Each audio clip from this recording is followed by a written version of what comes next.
Hey there guys, it's Coopergen here, and today we're doing a brief history of the Empire. If you do want to see any other books read off by me, go ahead and let me know down in the comments. And if you like this video, go ahead and pop a like and subscribe if you'd like to see more. Without further ado though, this is a brief history of the Empire Part 1 by Stronach Cathars III, Imperial Historian.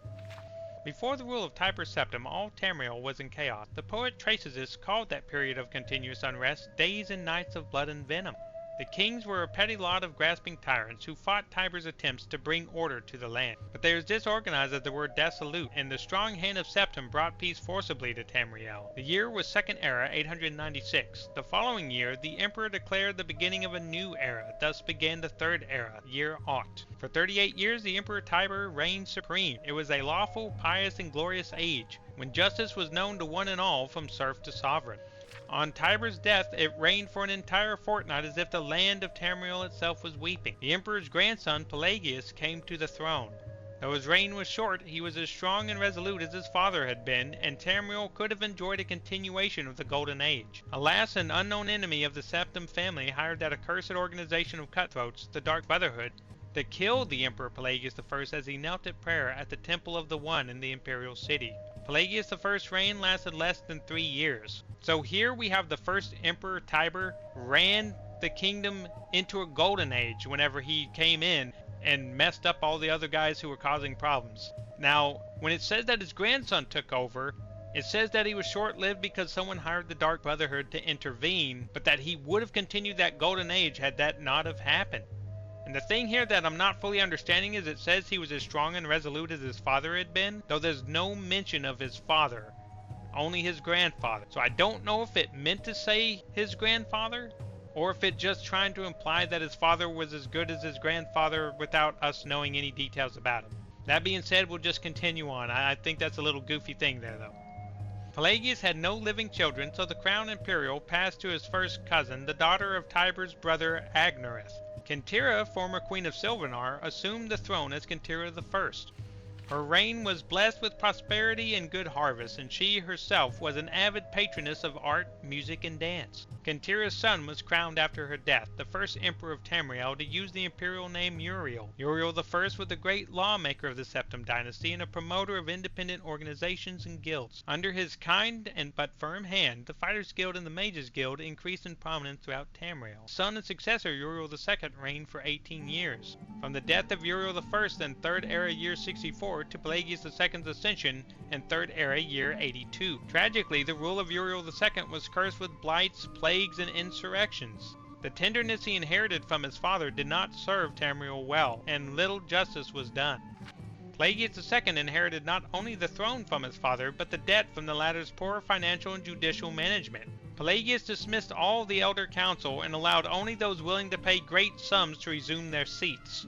He encouraged similar acts among his vassals, the kings of Tamriel, and by the end of his 17th year reign, Tamriel had returned to prosperity. His critics, however, have suggested that any advisor possessed of wisdom but not of gold had been summarily ousted by Pelagius. This may have led to some of the troubles that his son Antiochus faced when he in turn became emperor. Now there we do see Pelagius took over. From the Wolf Queen books that I read, it does state on this exact situation.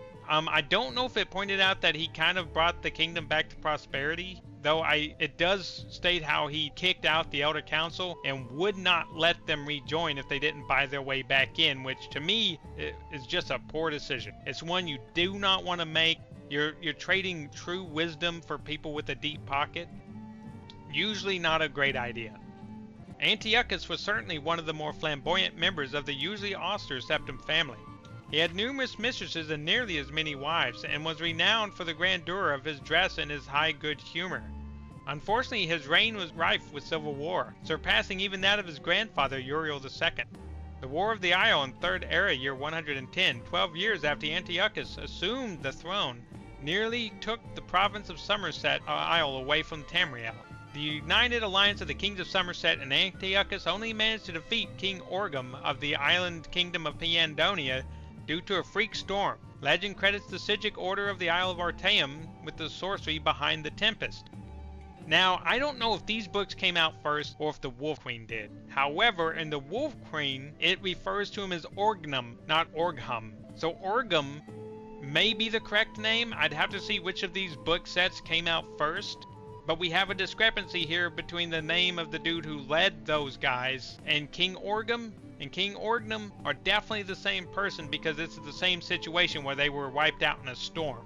So that's another inconsistency I'm seeing. I don't know whose part these inconsistencies are on, but there's one right there. If you want to, go ahead and go look at the Wolf Queen series, and you'll run into where King Orgna pops in. The story of Kintira II, heiress to her father Antiochus' throne, is certainly one of the saddest tales in imperial history. Her first cousin Uriel, son of Queen Potema of Solitude, accused Kintira of being a bastard, alluding to the infamous decadence of the imperial city during her father's reign. When this accusation failed to stop her coronation, Uriel brought the support of several disgruntled kings of High Rock, Skyrim, and Morrowind. And with the Queen Potema's assistance, he coordinated 3 attacks on the Septim Empire. The first attack occurred in the Iliac Bay region, which separates High Rock and Hammerfell.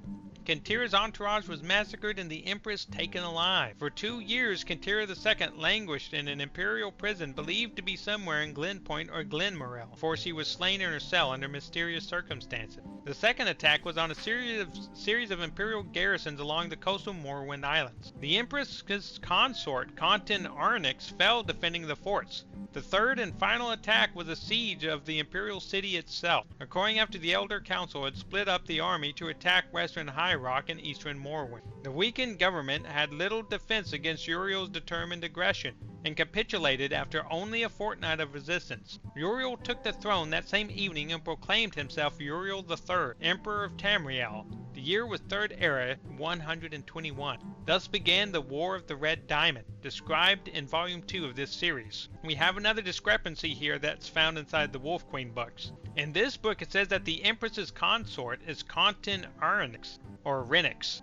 Forgive me, I don't know how to pronounce his name there. However, in the Wolf Queen series, it's referred to as an Elder Council member named Modellus. So there's a huge discrepancy here where they don't mention Modellus, and in the other book there's no mention of a Renix or whoever this guy is. So content unknown to me. So again, that's something where I'd have to look at which lore comes from where first, so that I can understand who's wrong on that one. Or is there some truth to both things? But we'll just have to dig deeper into that to figure it out. That is the end of this book though, guys. If you enjoyed it, go ahead and throw up that like, and I hope you guys have a good one, and I'll catch you in the next one. But thank you so much for being here, and I hope you have fun now.